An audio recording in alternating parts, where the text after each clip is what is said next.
सास की आत्मा। सीमा और कमला में काफी प्यार था। दोनों सास बहू बिल्कुल माँ बेटी की तरह रहती। लेकिन एक दिन अचानक सास का देहांत हो जाता है, जिससे सीमा काफी परेशान रहने लगती है। सीमा सास की फोटो के साथ रोते हुए कहती है, मम्मी जी, मेरा आपके बिना मन नहीं लगता। कितना अच्छा होता कि मैं भी आपके साथ ही मर जाती।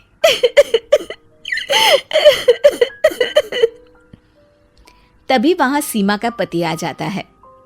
देखो सीमा, अगर तुम ऐसे ही माँ के लिए रोती रही तो तुम्हारी तबीयत खराब हो जाएगी। वैसे भी तुमने एक बात नहीं सुनी क्या? क्या? कौन सी बात जी? माँ अगर कहीं से भी ये सब देख रही होंगी तो उनकी आत्मा को शांति नहीं मिलेगी और उनकी आत्मा भी परेशान रहेगी। क्या तुम ये चाहती हो? ये बोलकर पति राकेश ऑफिस चला जाता है। सीमा उसके जाने के बाद सोचती है, क्या सच में सासू माँ को मेरी याद आएगी? नहीं नहीं, मैं माँ की आत्मा को बिल्कुल परेशान नहीं करूंगी और मैं अब उनके लिए नहीं रोऊंगी। ये बोलकर सीमा जैसे ही खड़ी होती है, सामने खड़ी होती है उसकी सास। सीमा आंखें मलती है। मम्मी जी, आप? मैं कहीं सपना तो नहीं देख रही? लगता है मैं मम्मी जी के लिए पागल हो गई हूँ, तभी मरने के बाद भी वो मुझे दिखाई दे रही हैं। अरे मैं सच में आई हूँ बहू। तू क्या बोल रही थी कि तू मुझे अब कभी याद नहीं करेगी? ऐसा हो सकता है क्या मेरी बेटी? सीमा सास को बोलते हुए देखकर उनकी बातों को सुनकर बहुत खुश हो जाती है।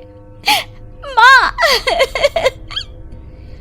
वो उनके गले लगने की कोशिश करती है, लेकिन कहते हैं ना कि आत्मा तो अमर है, उसे कोई छू नहीं सकता।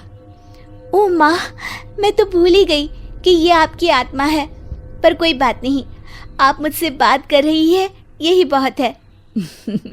चल खाना खा। मैं देख रही हूँ तूने कई दिनों से खाना नहीं खाया अच्छे से। हाँ माँ, पता नहीं मन ही नहीं करता है। अच्छा चल, मैं तेरे पास बैठती हूँ, खा ले खाना। सीमा खाना लेकर आती है और सास के साथ बैठकर खाना खाने लगती है कि तभी उसका ससुर वहां आ जाता है। अरे वाह सीमा बिटिया, आज तुझे अच्छे से खाना खाते काफी समय बाद देखा। खा बेटा खा और खुश रह। अरे आइए ना पिताजी, आप भी बैठिए। मैंने माँ की फेवरेट खीर बनाई है, आप भी खाइए। ससुर जी उसी कुर्सी में बैठने लगते हैं जहाँ सास की आत्मा बैठी होती है। अरे अरे पिताजी, वहाँ तो माँ बैठी हैं, आप यहाँ बैठ जाइए। ससुर जी को सीमा की बात सुनकर आश्चर्य होता है। उनको लगता है कि सास के प्यार में सीमा का दिमाग खराब हो गया है, लेकिन वो उसे कुछ नहीं कहते और सास की आत्मा के बगल में बैठ जाते हैं। पिताजी देखिए ना, माँ कितनी सुंदर लग रही है। ससुर जी को लेकिन कहीं भी सास नहीं दिखाई देती। वो सीमा से कहते हैं, अरे वो मुझे तो कभी भी अच्छी नहीं लगी। पागल की तरह कपड़े पहनती थी और बाल फैलाकर घूमा करती थी, लेकिन थी बड़ी अच्छी। ससुर जी चुप हो जाते हैं कि तभी सीमा की सास की आत्मा अपनी बहू के कान में कुछ कहती है, जिसके बाद सीमा हंसने लगती है।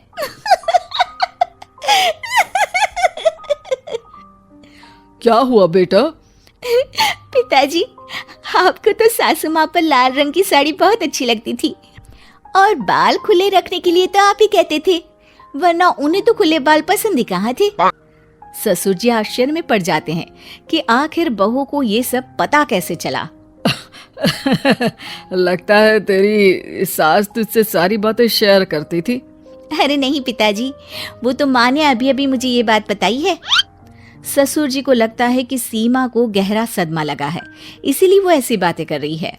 वो वहां से चले जाते हैं और सीमा एक बार फिर से सास की आत्मा से बातें करने लगती है।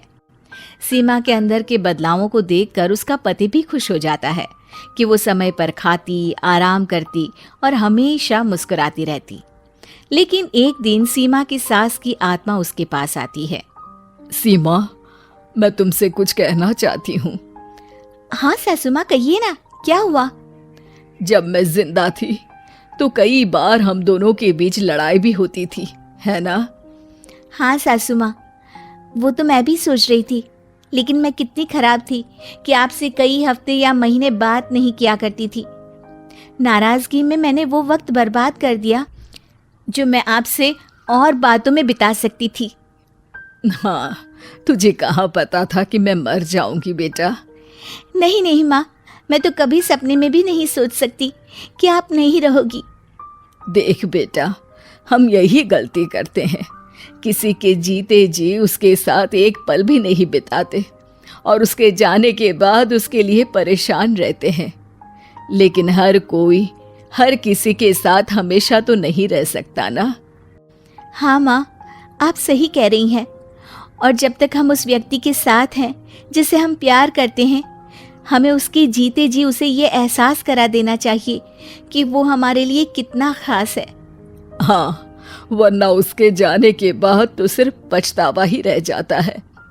हाँ माँ जी, आप ठीक कह रही हैं। अब मुझे जाना पड़ेगा बहू।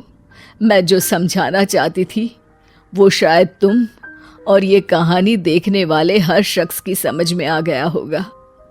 अपना ख्याल रखना बहू। ये बोलकर सास की आत्मा गायब हो जाती है।